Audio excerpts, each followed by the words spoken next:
Welcome back to Drunk Storytime with Quefish. I'm Quefish. I'm drinking the Big Sipper red wine. It was cheap. And it's not bad. I brought the Chambord in just in case, but it's actually not bad.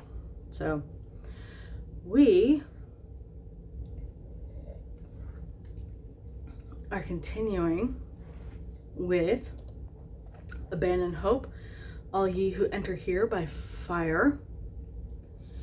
And we are moving on to chapter 17, which is titled Poor Life Choices. The prompt this week is the Antichrist, the adversary, destroyer of kings, angel of the bottomless pit, great beast that is called dragon, prince of this world, father of lies, spawn of Satan, and lord of darkness.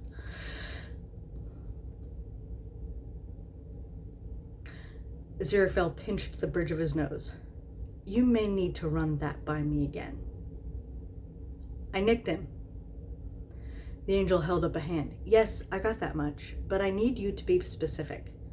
Which him? Crowley gave a helpless, panicked grin. So here's the thing. You know how people say all babies look like Churchill? He waved a shaking hand towards the 3 baskets on the floor. Well, they do.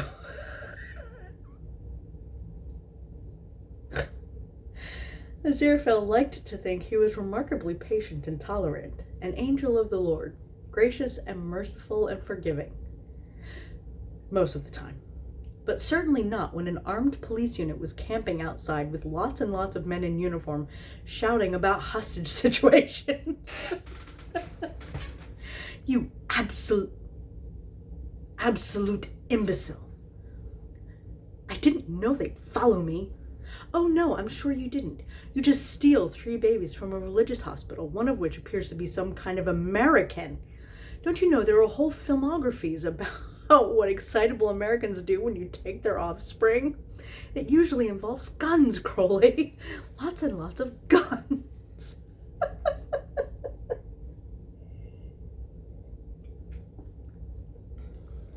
I know. The demon sagged down onto the couch, dejected. Do you want the world to end? Because I don't. And one of these little pink things is going to be the thing to do it. Aziraphal subsided with a sigh. Do you have any idea which one is the right one? Crowley shook his head gloomily. Blonde, dangly downstairs.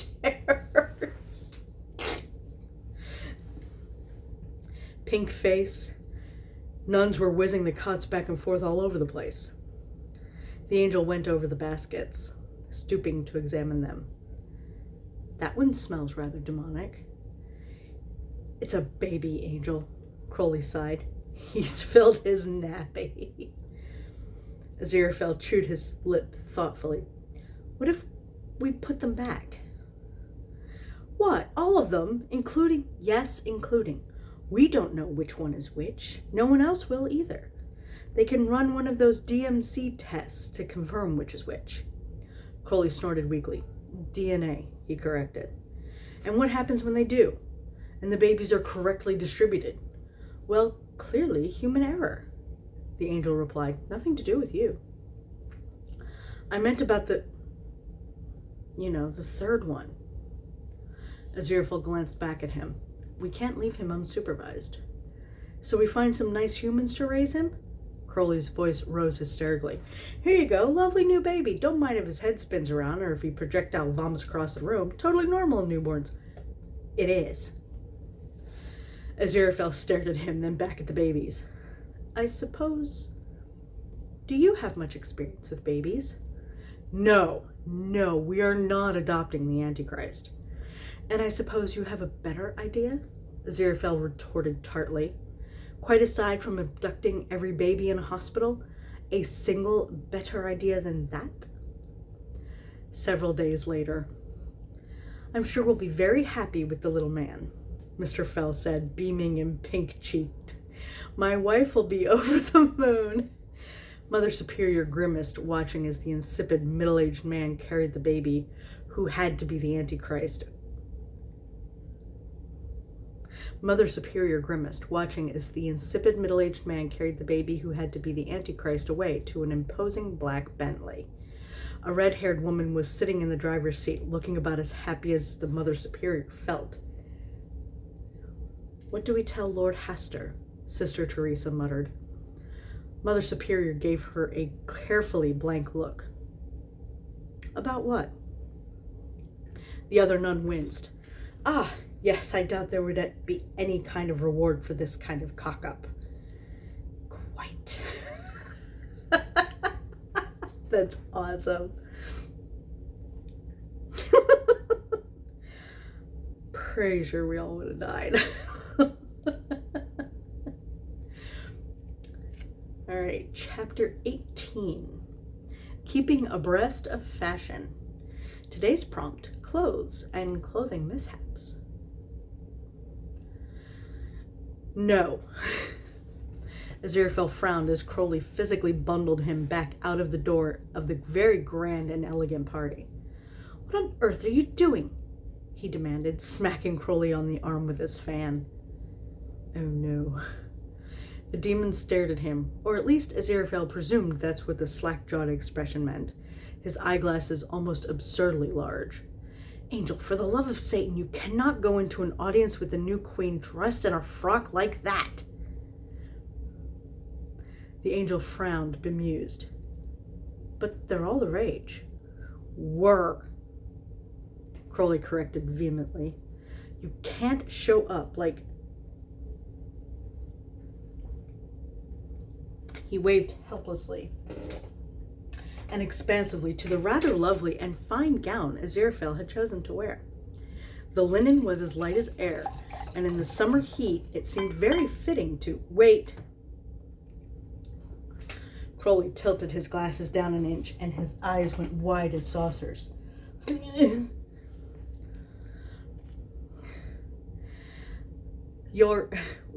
Growing more irritated by the moment, Aziraphal huffed. "What on earth is the matter now?" He flapped a hand to Aziraphale's intrepid feminine accessories. "My breasts?" Aziraphal looked down at them.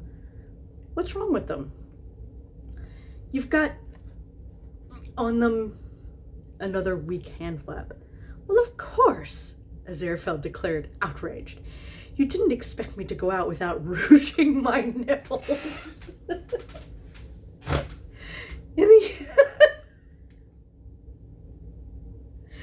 In the years to follow, Crowley would forever deny keeling over like a skittle in the hall of Windsor Palace, taking out a candelabra and several startled house staff.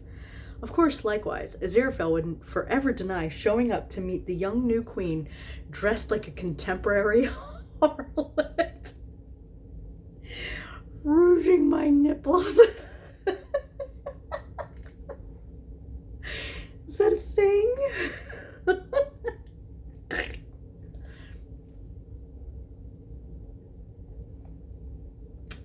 Chapter 19. Birdbrain. The prompt is, what do they do when they are apart? Specifically, how do they stay in touch when they travel apart? With an angel who refuses to own a mobile phone, or, dare I say, before phones were even a thing.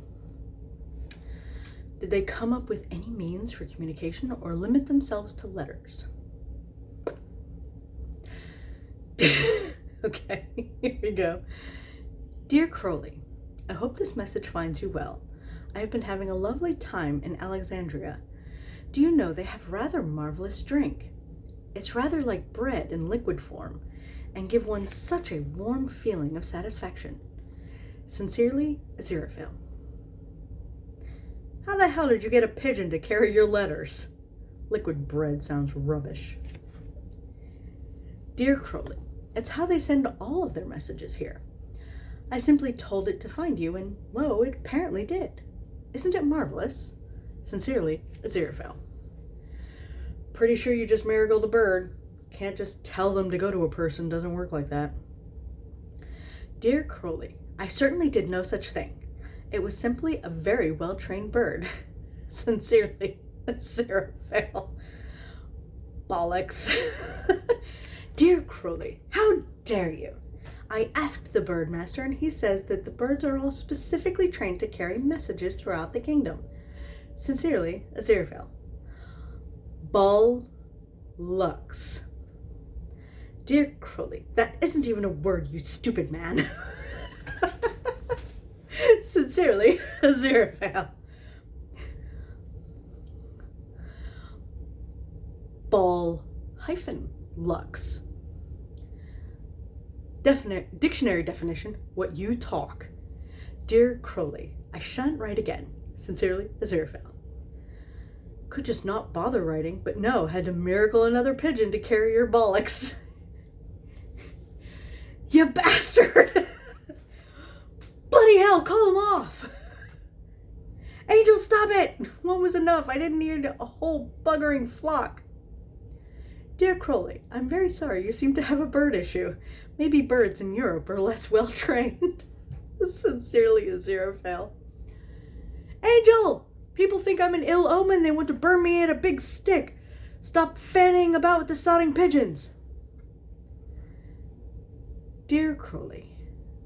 Hello, dear. I'm afraid I may have been a little mistaken. It transpires the birds aren't actually trained to travel outside Egypt. Please accept this abject apology for my grievous error. Sincerely, Aziraphal. That's awesome. Is that apology gonna scrape the bird shit off my house? Dear Crowley, I'll see you on Wednesday. Apologetically yours, Aziraphal. P.S. I'll bring a shovel. Fine, I'll get dinner in. Dear Crowley, much obliged. With gratitude, Aziraphal. That was almost a thank you, Angel. Dear Crowley, whoopsie daisy. Sincerely, Aziraphal. Whoopsie daisy. That was cute. I love it.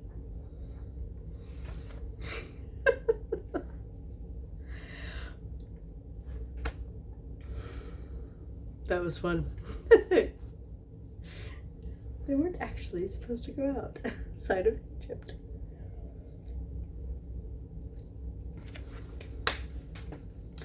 So those were Abandon Hope, All Ye Who Enter Here by Fyre. Thank you for joining me.